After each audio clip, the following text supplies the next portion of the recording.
Bom dia, meu nome é Nayana Souza Freire. Estou juntamente com o Fabrício Andrade Lima e nós vamos falar sobre Flor Bela Espanca. Flor Bela Espanca, ou Flor Bela Dalma da Conceição Espanca, foi uma poetisa portuguesa, nascida em 8 de dezembro de 1894, em Vila Viçosa, no Alentejo, em Portugal. Fruto da relação extraconjugal de seu pai, João Maria Espanca, juntamente com a empregada da sua casa, Antônia da Conceição Lobo, sendo que a sua esposa não poderia lhe dar filhos. Flor Bela foi registrada sem o nome do pai, primeiramente, porém foi criada por ele. Sua poesia é conhecida por um estilo peculiar, com um forte teor emocional, onde o sofrimento, a solidão, o desencanto estão aliados ao desejo de ser feliz. Flor Bela aborda temas como o amor, a erotização, angústia e sofrimento, trazendo a figura feminina para suas obras. Flor Bela é muito intensa. Ela aborda o erotismo em parte de seus sonetos. A poeta mostrou que o tema poderia ser tratado por mulheres, o que era um tabu no início do século XX. Para entendermos a construção da sua poesia, é necessário a gente conhecer um pouco da sua biografia. Flor Bela nasce em 1894 e no período de 1899 a 1908, ela frequenta a escola primária em Vila Viçosa, e nesse tempo ela já escreve e assina os seus textos como Flor Dalma da Conceição, utilizando apenas o sobrenome da mãe. No período de 1903 e 1904, estão as suas primeiras composições poéticas. Nós temos o poema A Vida e a Morte, que é um soneto em redondilha maior, em homenagem ao seu irmão, Apelles, e um poema escrito por ocasião do aniversário do seu pai. Flor Bela ela tinha uma relação muito intensa com o seu irmão Apelles. Nós vamos ver que ela, quando o seu irmão falece, ela começa a ter sérios problemas. Em 1907, Flor Bela escreve o seu primeiro conto, chamado Mamã. Em 1908, falece a sua mãe, Antônia. Em 1913, ela casa-se em Évora com Alberto de Jesus Silva Moutinho, que era seu colega da escola, e eles passam a morar em Redondo. Em 1915, ela instala-se na casa dos Espanca, em Évora, por conta de dificuldades financeiras. Em 1916, ela volta a Redondo, reúne suas produções poéticas desde 1915, inaugurando assim o projeto Trocando Olhares, que é uma coletânea com 85 poemas e 3 contos. Infelizmente, ela não teve sucesso nas suas tentativas de tornar a sua obra conhecida, mas o que foi escrito serviu de base para os seus trabalhos futuros. Em 1917, ela sofre um aborto involuntário, infectando os seus ovários e pulmões. Ela repousa em Kelfs, onde apresenta os primeiros sinais sérios de neurose. Nesse mesmo ano, completa o curso de Letras e ingressa no curso de Direito na Universidade de Lisboa. Em 1919, sua primeira obra, Livro de Mágoas, um livro de sonetos, com a tiragem de 200 exemplares, esgota-se rapidamente. Em 1920, passa a viver com Antônio José Marques Guimarães, que é alferes de artilharia da Guarda Republicana, sendo ainda casada. Em 1923, sua segunda coletânea de sonetos, Livro de Sorô, Saudade. Edição paga pelo pai. E nesse período, para sobreviver, ela começa a dar aulas particulares de português. Em 1925, ela se divorcia pela segunda vez. Essa situação abalou muito.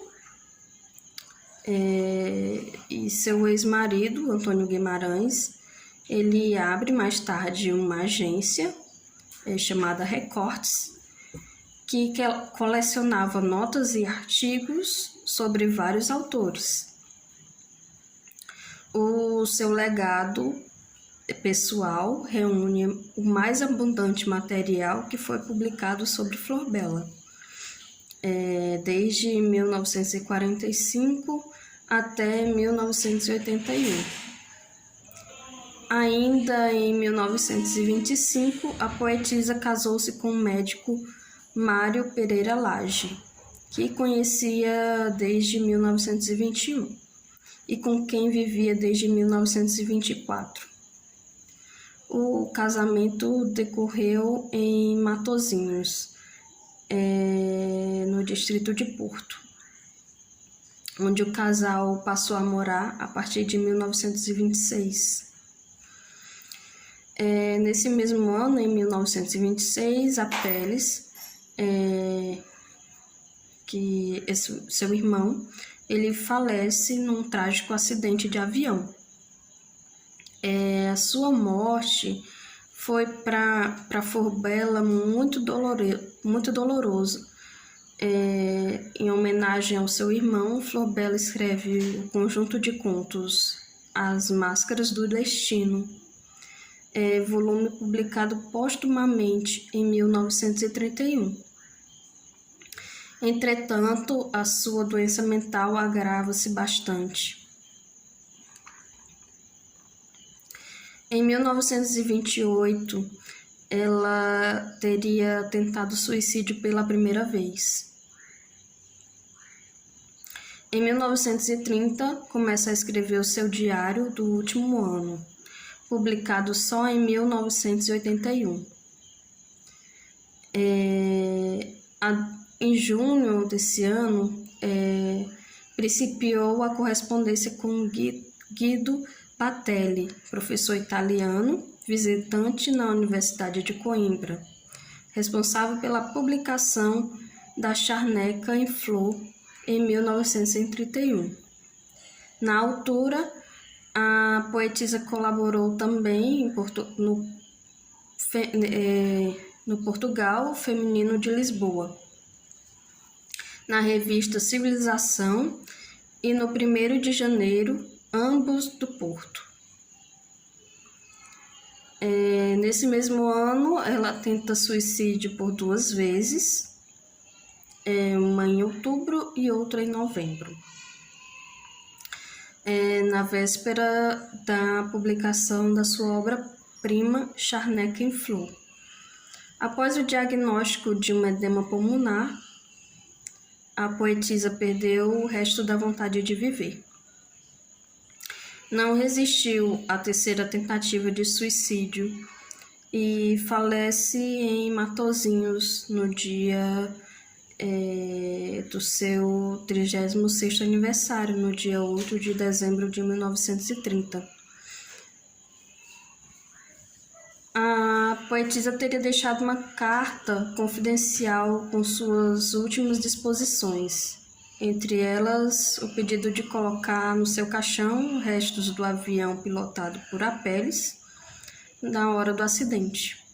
O corpo dela jaz desde 17 de maio de 1994 no cemitério de Vila Viçosa, a sua terra natal.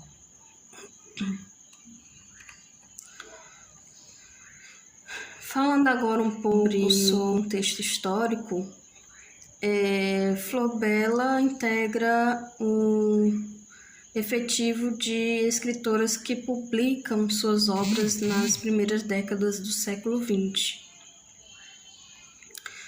Ela vive em Portugal, que passa por diversas transformações. Acompanha a decadência da monarquia e o início da República, proclamada em 5 de outubro de 1910. E a repressão do regime ditatorial, que tem início em 28 de maio de 1926.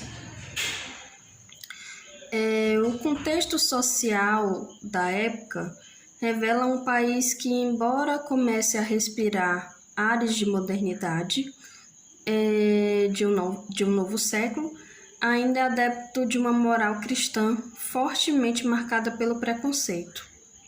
O panorama político não é menos adverso.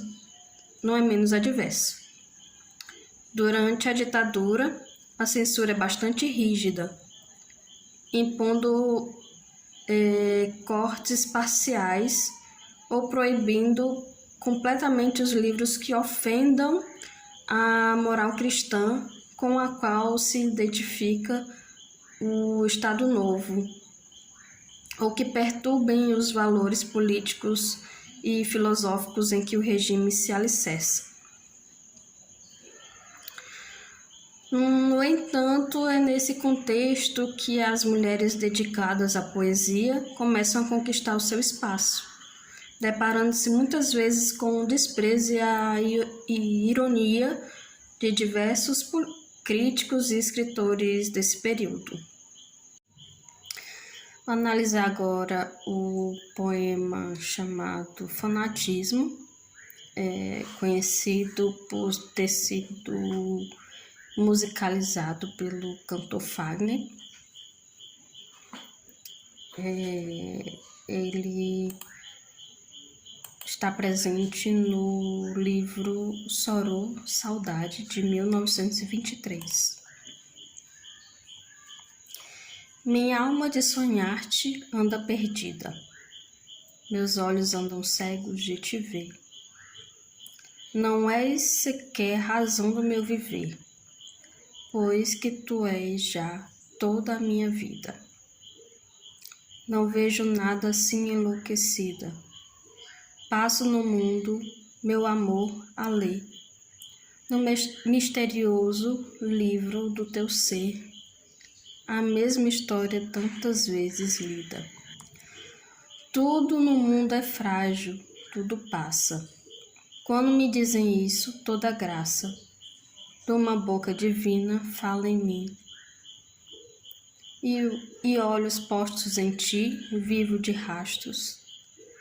Ah, podem voar mundos, morrer astros, que tu és como Deus, princípio e fim. Quanto à estrutura dessa poesia, trata-se de um soneto que possui 4 quartetos e 2 tercetos, as estrofes estão isométricas e isorrítmicas, fazendo com que seja uniforme entre si. Seus versos são decassílabos, heróicos, com esquema ritmo binário.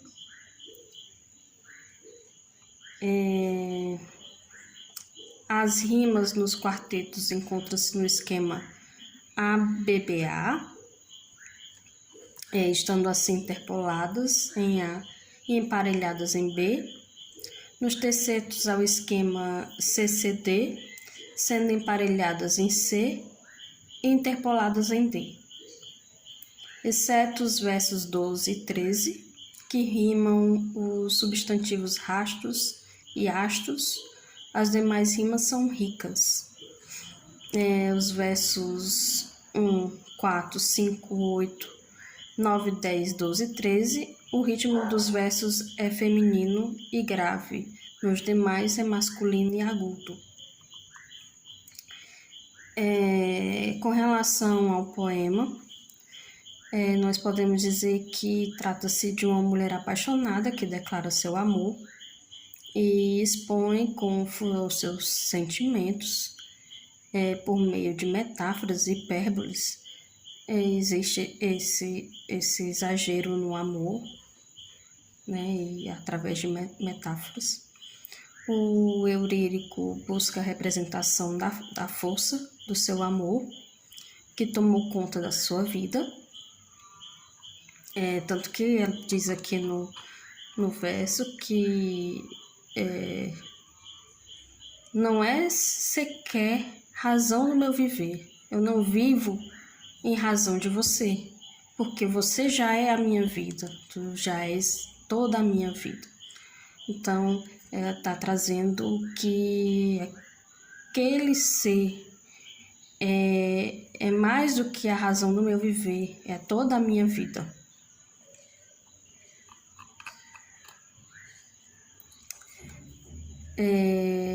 Existe a confiança do Eurírico na durabilidade e na permanência de seus sentimentos, é tão grande que ela chega a desdenhar daqueles que tentam alertá-la sobre a fugacidade das coisas e dos sentimentos.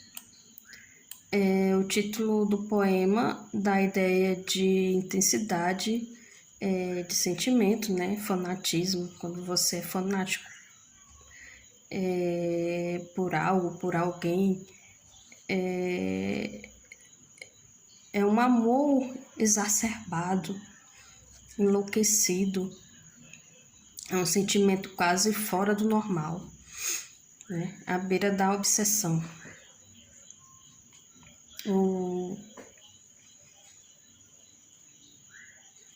Eurídico, ele corrobora com essa ideia no poema quando afirma que sua alma está perdida, né? Seus olhos andam cegos de te ver. O amado, né? Andam cegos de ver o amado. E ainda que anda enlouquecida, eis que já tomou conta da sua vida. O amor do Eurírico é tão desmedido e irracional que assume áreas de devoção religiosa no momento em que compara o ser amado a Deus.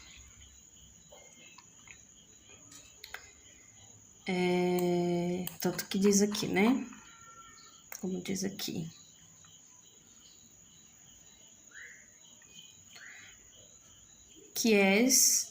Que tu és como Deus, princípio e fim.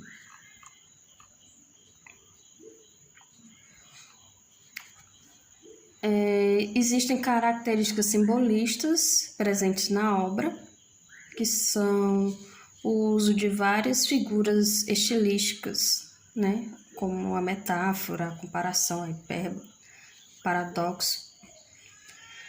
O subjetivismo, representado pelo amor exacerbado do Eurírico, que o impede de ver, de viver lucidamente, né?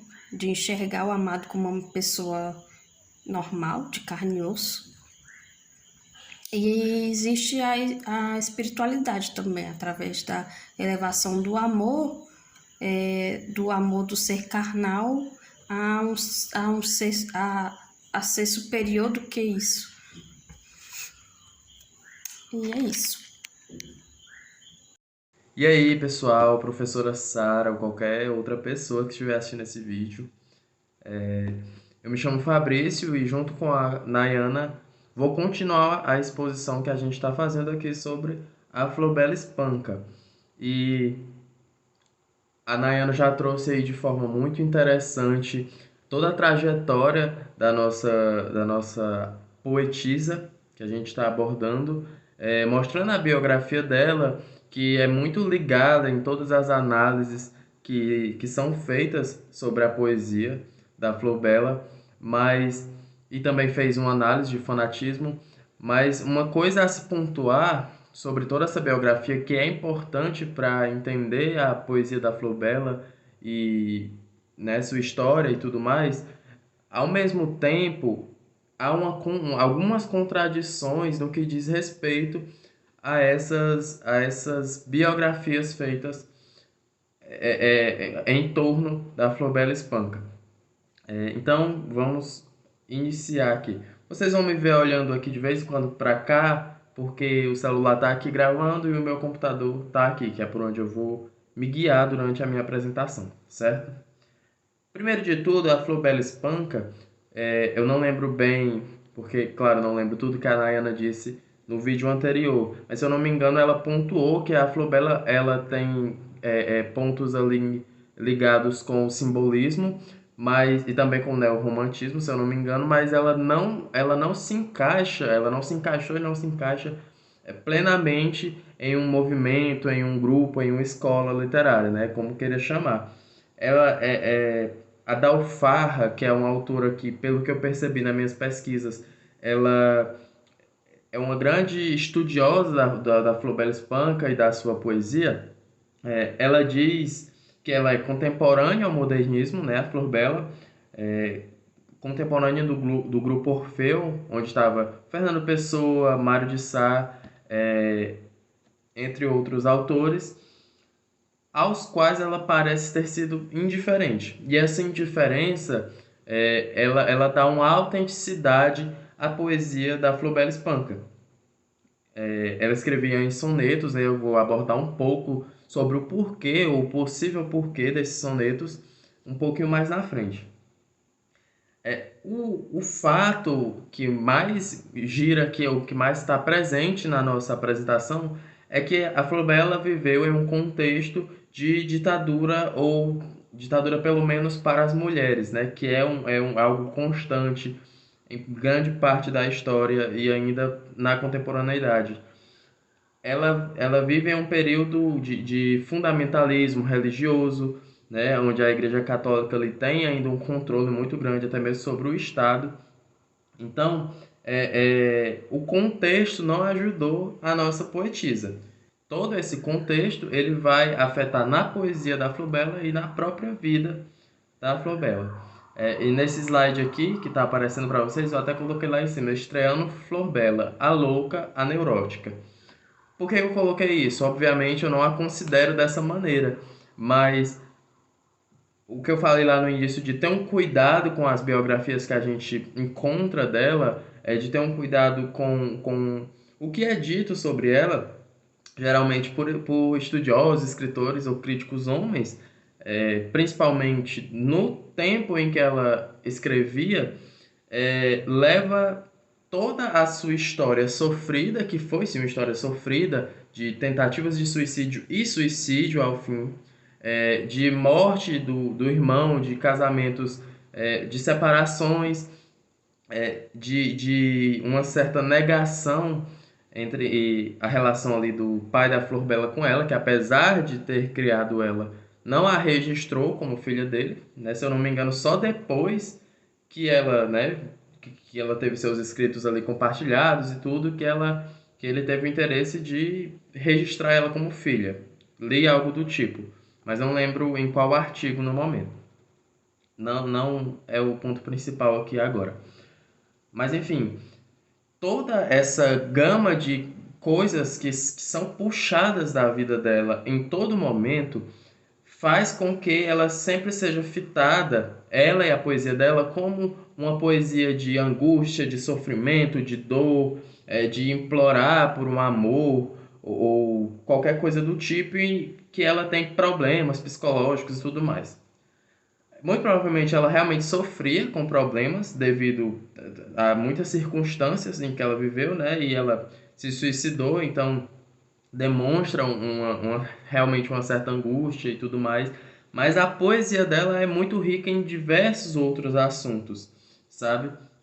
Então, é como se todas as críticas feitas à Flubela, né, tanto no seu tempo e até mesmo depois, retirassem toda a riqueza da poesia dela, todos os detalhes, todos os assuntos, os temas que ela tratava, para retratar ela como a louca, a neurótica, né? Mesmo que não seja dessa maneira tão pejorativa, mas a angustiada, a sofrida, e nem sempre é dessa maneira. A estudiosa Dalfarra, que eu já citei, ela diz: a mulher é vista então como intermediária, né, no contexto em que Flaubert escrevia, ela é vista como intermediária entre o homem e o demônio, por isso frágil e débil, por isso sedutora e tentadora, portadora do sexo e do pecado, ser a que faltam razão e discernimento. E aí ela diz mais na frente: eis como a condição feminina é mais uma vez encoberta pela neurose e pela possessão. A vida dela, segundo um próprio artigo da Maria da Alfarra, acho que é esse o nome, que vai estar listado ao fim na nossa bibliografia, nas nossas referências, ela fala que a vida da Flor Espanca é massivamente pesquisada a fundo a fim de encontrar motivos para colocar ela nesse ponto, né? Que ela fala de neurose, de possessão, entre outras coisas que eu já falei. E aí, segundo uma outra pesquisadora de um outro artigo um pouco mais recente, ela diz que era incômodo e até mesmo perigoso para a sociedade portuguesa reconhecer a escrita de uma mulher que rompera tantos tabus, né? Como eu falei e repito, o que eu falo é mais relacionado, um pouco mais relacionado a quando a Flor Bela ainda, né, era viva, ainda escrevia, e como a sua poesia era recebida.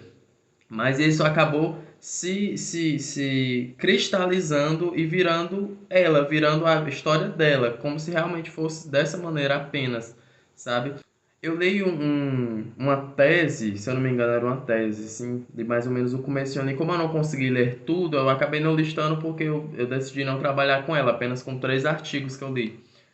Mas eu li que havia uma mitificação, havia não, há uma mitificação, uma criação de um personagem fictício em torno da Flor Bela, de forma que ela se transformou, né, foi transformada em uma personagem, não mais nela mesma. Isso acontece com todos os autores que morrem. Acaba que isso acontece com Fernando Pessoa, acontece muito com a Clarice Lispector, claro, aqueles trechos, aquelas citações da Clarice Lispector que muitas vezes nem foi ela que disse, né?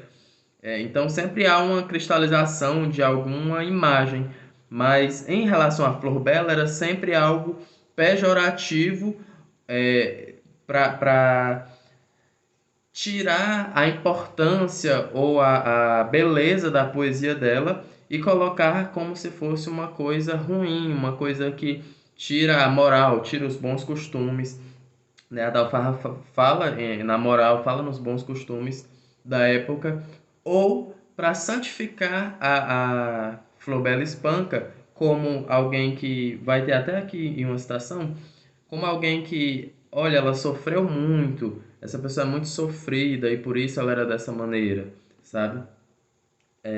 E aí ela fala, né, que ela quebrou muito tabus, não foi mãe, divorciou-se muitas vezes, teve um amante enquanto ainda era casada, cantou o prazer, o amor e o erotismo, embora seja mais lembrada como a poeta da dor e da melancolia, né? É o que acaba acontecendo. Então, obviamente, a nossa poetisa aqui ela vai ficar à margem, né? À margem das grandes poetas e poetisas, né? Porque a gente vai ver mais na frente que nem todas recebiam essa mesma recepção tão crítica e ferrenha que a Flubela enfrentou, certo? Então, ela é colocada à margem e isso é perceptível na poesia dela, essa marginalização, né? E essa marginalização não acontece sem motivo, ou melhor, o aparecimento desse assunto, dessa marginalização, não acontece sem motivo. Ela realmente estava à margem, né? Ela não era vista como uma grande escritora, que ela parecia querer ser eleita, que a gente vai ver mais na frente. Então tem um trechinho de um soneto que ela diz: Eu sou a que no mundo anda perdida, eu sou a que na vida não tem norte, sou a irmã do sonho e desta sorte, sou a crucificada, a dolorida. Então a gente vê essa dor, essa marginalização a partir, né, de certas poesias dela, de certos sonetos. E aí, como é que aconteceu essa marginalização? Como é que ela foi colocada à margem, né? Não foi do nada, não foi ninguém que não fez isso que aconteceu sozinho, não. Foram muitas vezes homens, não só, mas homens em sua grande maioria, por exemplo, com críticas, né? Ou de não dar atenção para a poesia dela, para o que ela fazia, ou quando essa poesia via à tona, as pessoas conheciam, uma forma de criticar ferreamente, né? Nunca de maneira positiva, o que ela escrevia. Então, ó, Antônio Freire e Antônio Capão escrevem sobre Flor Bela, né? Respectivamente em O Destino, em Flor Bela Espanca, e Sonetos de Flor Bela Espanca. A Maria da Alfarra diz que os trabalhos dos dois autores estão coalhados de preconceitos e de juízos suspeitos. E aí, a exemplo, eu coloquei em um dos slides aqui o que diz. Se eu não, infelizmente, eu não coloquei aqui o nome, mas eu vou editar e vou colocar. Se eu não me engano, foi o segundo citado, Antônio Capão. Ele diz o seguinte, ó.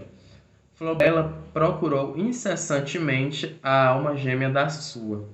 Depois de 2 casamentos frustrados, se encontrou. Ela não simplesmente se separou, foram 2 casamentos frustrados. Se encontrou nos braços do seu bom samaritano, amparada e acarinhada por um homem que soube compreender seu coração destruído e desfazer-se em poemas delirantes que apaixonam pelo tom vincadamente expresso de uma tristeza sem fim. E aí é muito interessante, não de forma boa, mas o que ele diz depois: ser consciente dos próprios defeitos ser capaz de. Um momento. Que Ele diz depois: ser consciente dos próprios defeitos e ser capaz de os confessar publicamente é pertença de almas grandiosas. Então aqui já não é aquela crítica ao que ela escreve, se a gente perceber, é uma coisa passiva-agressiva, sabe? Então, olha, a Flor Bela sofreu demais e tal, mas até que achou um homem, então agora ela faz seus poemas delirantes, e ela se confessa em seus poemas. E aí até a própria Dalfar, se eu não me engano, diz no artigo que eu vou referenciar no final, se há confissão é porque há culpa. Então ela é culpada de algo, certo? Então ela fica à margem, mas são todas as escritoras da sua época, todas as contemporâneas dela que ficam à margem? Mais ou menos. A gente vai agora entrar em um estudo mais comparatista, escrito por outra pessoa que não a Maria da Alfarra, que é a Souza Silva, sobre a Flor Bela e 2 escritoras contemporâneas dela, certo? A Flor Bela, a Souza da Silva diz, integra o efetivo de escritoras que publicam suas obras nas primeiras décadas do século XX, né? Uma contextualização antes de tudo. Ela vive em Portugal, que passa por diversas transformações, acompanha a decadência da monarquia e tudo mais, tudo que a Nayana já falou pra gente, certo? Então, todas as escritoras ficam à margem? Não, é claro que não, né? A gente tem aqui Virgínia Victorino. Ela diz, a Souza da Silva diz, é Souza da Silva? Souza da Silva diz, ela não aborda a sensualidade feminina e fica preso ao que é permitido às escritoras da época, o que faz ser mais percebida e mais bem aceita pela crítica. Então, o fato de escrever já é um problema para as mulheres, claro. Mas, ao passo de que fica perceptível que elas vão escrever, vamos então dar atenção para aquelas que escrevem o que a gente quer que elas escrevam, né? Que ela fique ali no limite, que ela fique ali, não escreva, mas só até aqui, daqui não passa. Foi o que essa moça, essa autora, decidiu fazer. né? Então, segundo João Gaspar Simões, seus versos são marcados por uma mentalidade burguesa que recomenda o distanciamento entre os sexos e um comportamento recatado e submisso. Então, ela é aquela que há um tempo virou até meme, né? Que é a bela recatada e do lar. Ela não tem nada de feminista, de subversiva.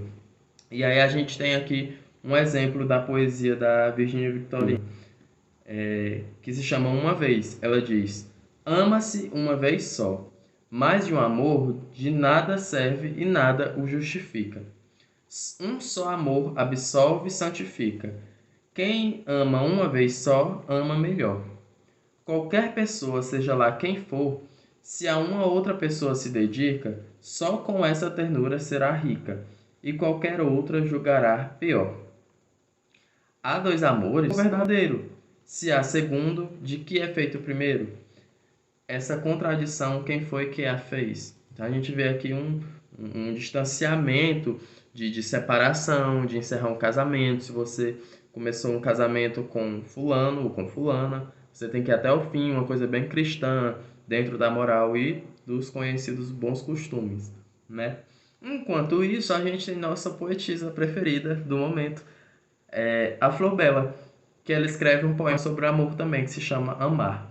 E aí ela diz: eu quero amar, amar perdidamente, amar só por amar, aqui e além. Mas este e aquele, o outro e toda a gente, amar, amar e não amar ninguém. Recordar, esquecer, indiferente. Prender ou desprender, é mal, é bem. Quem disser que pode amar alguém durante a vida inteira é porque mente. Então, olha como a gente vê duas coisas opostas aqui. Uma que diz que ama apenas um, né? Isso é mais direcionado, claro, para as mulheres, ama apenas um, o seu companheiro, aquele que você escolheu, deve ser único. Ela não, ela vem, eu quero amar aquele, o outro, este, esquecer ou recordar, tanto faz. O importante é amar, porque quem disser que pode amar alguém durante a vida inteira é porque mente.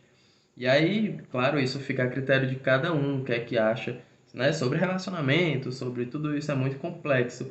Mas a gente sabe que no fim das contas a gente realmente, é claro, vou puxar a sardinha aqui para o lado da Flor Bela, a gente realmente ama de diversas formas, pessoas diferentes, de maneiras diferentes, em momentos diferentes ou não. Então, o amor aqui, antes de tudo, não é que seja uma zorra, vamos dizer assim. Né? Isso já é uma análise mais minha, claro. Né? Tá, eu estou entrando em uma coisa mais pessoal. Mas sim que é uma coisa complexa, uma coisa diversa, não é uma coisa fechada e cristã, como traz a Virgínia Victorino, certo? Então, é de se imaginar como é que isso foi recebido naquele Portugal, né? Ela já era criticada e aí escreve algo do tipo. Então, tem uma crítica aqui, uma crítica feita por um homem chamado, eu não sei se é José ou é João, porque tem só o J, mas é Fernando de Souza, no jornal A Época, em 1923, ou seja, enquanto Flor Bela escrevia, né? Mais valera pedir a Deus que lhe purificasse os lábios literariamente manchados com um carvão ardente, e peça-lhe perdão do mau emprego que fez de suas incontestáveis aptidões poéticas. Com pesar afirmo que é um livro mau seu, um livro desmoralizador. Então, ele até reconhece aí o talento de Flor Bela, né? Que ele fala o mau emprego que fez seus incontestáveis aptidões poéticas. Mas o seu livro é mau e é desmoralizador, vai contra a moral. Enquanto isso, a gente tinha a queridinha de Portugal, a Virgínia Victorino, né? Segundo Maria da Alfarra, ela era vista, né? Ela era, na verdade, amiga do poder, bonita, inteligente, culta, parece ter colaborado para a difusão da cartilha ideológica do Estado Novo, à mercê do senso comum dos seus sonetos e do recorte moral da sua dramaturgia de fácil adesão. Ela destaca também, né, o extenso e seletíssimo círculo de amizades da poetisa, que inclui Júlio Dantas, Amélia Rei Colasso, Olga Moraes Sarmento, o casal Fernanda de Castro e Antônio Ferro, Eugênio de Castro, Augustinho dos Campos, dentre outros. Então ela tinha contatos, ela tinha o que o Estado Novo queria, né? Tinha o que a burguesia queria, tinha o que os homens queriam, escrevia também o que todos esses esperavam da mulher, da posição da mulher. Se é para escrever, escreva apenas isso. Em contrapartida ainda, a gente tem outra contemporânea de Flor Bela. Flor Bela não estava sozinha no final das contas, que é a Judith Teixeira. Essa contemporânea, ela se aproxima mais da Flor Bela, ela não se distancia como a Virgínia, que a gente viu antes. Para Maria da Alfarra, Judith Teixeira é de toda a história da literatura portuguesa a poetisa a ter sofrido em vida a mais feroz e persecutória sentença misógina. E isso em plena república laica e democrática em transição para o Estado Novo, certo? E aí a autora que cita a Dalfarra, ela diz que provavelmente a Dalfarra está se referenciando a um episódio chamado Literatura de Sodoma, né? Onde o livro da Judith Teixeira, chamado Decadência, de 23, né, de 1923, foi acusado de imoral, apreendido e queimado, juntamente com Sodoma Divinizada, de Raul Leal, e Canções, de Antônio Boto, certo? Então a gente vê aí como a crítica reagiu também a Judith. Então a gente já percebe que ela não andou de acordo com pelo menos a burguesia, né, ou a sociedade, o recorte social que mandava na parada na época, queria e esperava das mulheres. Então a gente tem um poema aqui da Judith que diz assim: deixai que o sol fecunde vosso seio, e que o vento nos beije em convulsões brutais, em convulsões pagãs. A luxúria, ó pálida irmãs, é a maior força da vida. Então, olha o peso disso para a época. Hoje em dia, nem tanto, né? Querendo ou não, a gente tem essa liberdade, apesar dos ataques que as mulheres sofrem ao fazer uma música sobre, seja a luxúria, né? Ou qualquer coisa do tipo. Ainda há muita crítica, sim, mas naquela época, naquele local, era ainda pior, 1000 vezes pior, né? Então, ela fala sobre convulsões pagãs, né? E sobre luxúria. Então, é um poema erótico aqui, em que convulsões brutais pode estar, né? Convulsões pagãs pode estar se relacionando ao orgasmo, né? Onde há as convulsões. E depois ela fala de luxúria, o que dá a entender isso mesmo. Então, isso é tudo muito pesado para aquela época, né? Para aquele pesado e errado, de acordo com o que era vigente, né? Então, só o fato de fazer poesia era incômodo, certo? Ainda que a Virgínia tivesse ali uma recepção menos brutal, por ser, como eu já falei, né, aquilo que as pessoas daquela sociedade esperavam, ainda que fosse mulher, ela incomodava, assim como as outras, por escrever, né? Simplesmente a escrita vinda de mulheres sobre assuntos femininos incomodava. E aí a gente tem uma crítica aqui de um carinha chamado Câmara Lima, de 23, também 1923, no Correio da Manhã, que chega a ser engraçada, de tão absurdo o machismo, a misoginia que há nessa crítica. Eita, que eu tô me alongando, 25 minutos. Mas só. Mas meu. Desculpa, recomeçando, ele diz: mas meu Deus, todas fazem sonetos, né? Se referindo às escritoras, às poetisas mulheres. Todas fazem sonetos. O soneto e a saia curta estão na moda. O pior é que todas ferem a mesma tecla, dizem a mesma coisa. O teu amor já não me serve, vai-te embora, vem depressa, não posso passar sem ti. Aí tens as tuas cartas. Por que não me escreves nunca mais, até amanhã? Que tortura, que delícia, dá cá um beijo, some-te daqui para fora. Então aí há uma ironização dele, uma ironia dele para a escrita das mulheres, né? Sendo que homens também escreviam sobre esse tema. Bem antes, inclusive, né, dessa época toda que a gente está falando aqui, já existiam poesias de amor, né, vamos dizer assim, feita por homens. Mas quando são as mulheres escrevendo, é porque elas são muito sentimentais, elas, né, só falam sobre isso e não sei o quê, uma maneira de diminuir mesmo o que está sendo escrito ali. Mas a escolha do soneto, pelo menos para Flor Bela, não é em vão, não é algo em vão. O soneto, isso eu acabei não referenciando aqui no slide, mas vou editar e colocar. O soneto compõe para Flor Bela como princípio de realidade, como parâmetro de ordenação e equilíbrio a ser alcançado, como um valor clássico que pode propiciar a justa medida, como rigor e disciplina que tendem a domar o desequilíbrio, enfim, como complemento dialético do desregramento que a dor provoca. Resumindo a ópera, é como se ela, ao escrever em soneto, por exemplo, não em versos livres, né, ela estaria ali colocando em ordem toda aquela desordem que a dor provoca. Eu acho, eu não tenho certeza, mas eu acho que a minha galeria encheu e eu recomecei o vídeo. Por isso esse corte que deve ter aparecido aí para vocês.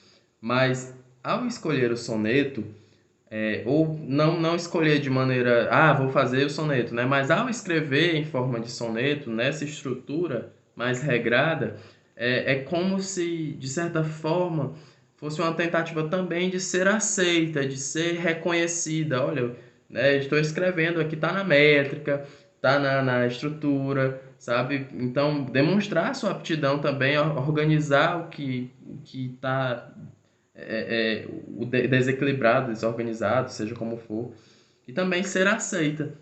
Então, é meio que uma contradição que a gente consegue enxergar na poesia também da Flor Bela, e na Flor Bela, né? Na pessoa também. Um paradoxo, uma contradição, enfim. Ela ser crítica, né, de uma sociedade predominantemente masculina, pelo menos nas regras que regem essa sociedade portuguesa, ser crítica, né, a esse estado das coisas, mas ao mesmo tempo querer ser reconhecida, obviamente, e admirada pelo seu trabalho como mulher ou, né, como poetisa, enfim, pelo seu trabalho. Como não querer, né? E isso aparece na poesia, ou seja, não agradava, né? Claro, eu estou fazendo uma afirmação que pode ou não ser certa, mas eu diria que não agradava a ela ficar na margem, certo? Então, você escrever sobre esse assunto pode ser uma escolha, como também pode ser, poxa, eu não sei ser outra coisa a não ser isso aqui. Isso aqui é quem eu sou, então vou escrever sobre isso. É um ato de resistir, querendo ou não. Porém, tem a sua consequência de, em uma sociedade como aquela viveu, marginalizar aquela que escreve. E isso, obviamente, não é agradável, né?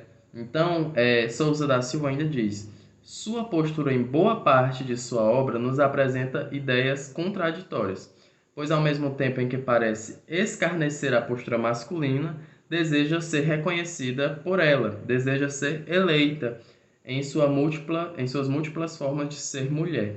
O poema intitulado Vaidade retrata o sonho de ser reconhecida como poetisa. E aí é que a gente tem o soneto Vaidade, que, se eu não me engano, é o segundo do livro de Mágoas, que eu até tenho aqui. E ele diz o seguinte, é muito lindo, eu acho que esse é o meu poema preferido da Flor Bela. Sonho que sou a poetisa eleita, aquela que diz tudo e tudo sabe, que tem a inspiração pura e perfeita, que reúne num verso a imensidade. Sonho que um verso meu tem claridade, para preencher todo o mundo, e que deleita mesmo aqueles que morrem de saudade, mesmo os de alma profunda e insatisfeita. Sonho que só alguém cá neste mundo, aquela de saber vasto e profundo, aos pés de quem a terra anda curvada. E quando mais alto e quando mais no céu vou sonhando, e quanto mais no alto vou voando, acordo do meu sonho e não sou nada. Então a gente vê, ela tem a vontade, não é uma análise como a Nayana fez, mas falando um pouco sobre, ela tem aquela vontade de ser eleita, de ser reconhecida. Ela sabe que ela é aquilo, mas quanto mais no céu, quanto mais alto ela vai sonhando, imaginando tudo isso, ela acorda do sonho e ela não é nada, ela não é reconhecida de fato pelo que ela faz, né? Então, essa essa localização dela à margem não parece algo que agrade obviamente, né? Então é uma contradição até muito entendível, digamos assim, de que sim, estou numa sociedade machista, porém quero ser reconhecida pela minha poesia, né? Isso não está nos artigos, eu estou inferindo, né? Assim como, estamos numa sociedade capitalista, e eu posso ser anticapitalista, mas eu quero ter uma vida boa. Isso é um direito meu, isso não é algo apenas para quem concorda com esse sistema que a gente se encontra, né? Então, eu tenho o direito a, por exemplo, né, no caso dela, fazer poesia e ser reconhecida pela profundidade, pela estrutura, seja pelo que for da minha poesia, certo? Enfim, então, uma coisa também interessante é que nesse paradoxo, né, que por conta dele também, os artigos da autora falando que por conta desse paradoxo de criticar essa postura de totalmente masculina na sociedade, né, totalmente dos homens na sociedade, esse machismo, essa misoginia, enfim, na sociedade, e ao mesmo tempo querer ser reconhecida é um fato que é usado muitas vezes para colocar ela como a louca, como a histérica, como, né, a problemática, enfim, a sofrida. Muitas vezes isso é usado contra ela, né? E uma coisa interessante é que, ainda quando ela, nesse paradoxo, elogia ou parece querer buscar uma admiração masculina, ou, enfim, dos homens, né? Daquela sociedade, ela ainda faz uma inversão de papéis, sabe? Por exemplo, esse soneto. Minha alma de sonhar-te anda perdida. Meus olhos andam cegos de te ver. Não és sequer razão do meu viver, pois que tu és já toda a minha vida. Não vejo nada assim enlouquecida. E aí continua, né? A Nayana já leu esse poema pra gente. Aqui a gente vê que, né, ela tá se prostrando ali aos pés do amado, né? Mas aí o que a gente percebe? A voz feminina agora é quem está cantando a cantiga de amor, né? Antes cantada pelos homens, antes escrita pelos homens.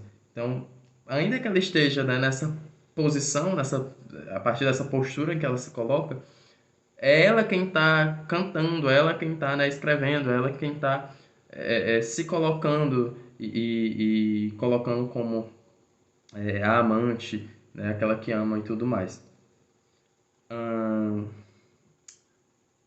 Ser então, por conta disso, Flor Bela Espanca uma feminista? Bem, aí há outra contradição muito interessante também. Porque em dois artigos que eu li, dizia que a Flor Bela se considerava uma conservadora. E aí a gente entra em campos mais políticos ainda, né? Não que a gente não estivesse, mas entra em campos, principalmente hoje em dia, muito discutidos, em que eu não teria a coragem aqui de dar a minha cara, ainda mais em um assunto que diz respeito às mulheres, mais diretamente, não que nós não possamos falar sobre, mas ela se considerava uma conservadora. Porém, a sua postura, a sua prática, a sua escrita, a sua poesia demonstrava uma subversão, demonstrava uma indignação, até mesmo apenas o fato de ela escrever os temas que ela escrevia demonstrava ali uma não obediência à sociedade machista em que ela vivia, certo? E também as poesias dela, infelizmente eu não coloquei um exemplo aqui, devia ter colocado, mas eu já estou há um tempão gravando aqui, gente, então eu não vou buscar agora para ler para vocês. Mas tem um poema que ela, inclusive, é como se fosse um manifesto, assim, mulheres, isso, aquilo e aquilo, sejam dessa maneira, façam isso, façam aquilo, chamando mesmo, um chamamento às mulheres, né, a serem independentes, serem o que elas quiserem. A partir daí a gente vê uma prática emancipadora em relação aos homens, que eram quem dominava todo aquele contexto, né? Mesmo ela se dizendo conservadora. Então, ela não abordou diretamente o feminismo na sua poesia. Mas também a sua poesia, ela era muito, eu não sei como eu posso dizer, não individualista, mas vamos trabalhar com essa palavra, né? Era muito sobre o individual, sobre o eu. A Souza da Silva até fala: na escrita florbeliana há certo número de palavras em que se insiste incessantemente. Antes de mais nada, o eu presente dir-se-á em quase todas as peças poéticas. Então, a partir do eu muito presente, e o eu, a palavra eu mesmo, está muito presente na poesia, a gente vê essa poesia do individual, do sujeito para o mundo, né? Do sujeito processando o mundo em que ele vive, claro. Então ela não se coloca como observadora distante, mesmo quando tal aparece exterior a fatos, ideias, acontecimentos. Então, mesmo na poesia que ela aparece como observadora, ela não se coloca como observadora. É uma poesia bem intimista mesmo, eu não sei se eu posso usar essa palavra, por desconhecer 100% o significado dela. Mas é uma coisa individual, ela não abordou nada. Claro, é uma escrita política, mas ela não abordou explicitamente falando, escrevendo questões políticas, sociais, e sim o seu eu, a sua vida, e sendo ela uma mulher que vivia naquele contexto de opressão e que não concordava com ele, sua escrita vai ser política, de resistência, como eu falei, e tudo mais. No fim das contas, gente, já me encaminhando para o final, me desculpa ter me alargado tanto, mas no fim das contas, a, a Flor Bela, e o que eu quis trazer sobre ela aqui na minha exposição, já que a Nayana já tinha trazido aí pra gente sua história de vida, tudo que ela passou, que é muito importante para a gente saber de onde vem tanta frustração que sim há na pessoa da Flor Bela e não havia como ser diferente, né? Além da análise perfeita que ela fez aí de fanatismo, que foi gravada pelo Fagner, se eu não me engano. O que eu queria trazer aqui sobre a Flor Bela é talvez uma tentativa de abordar de forma diferente a poesia dela. E para a gente que está na licenciatura, acho que a maioria dos alunos dessa turma é de licenciatura, saber que em sala de aula, por exemplo, a gente sim vamos estudar aqui a história e o contexto onde ela estava, mas vamos ver outras temáticas.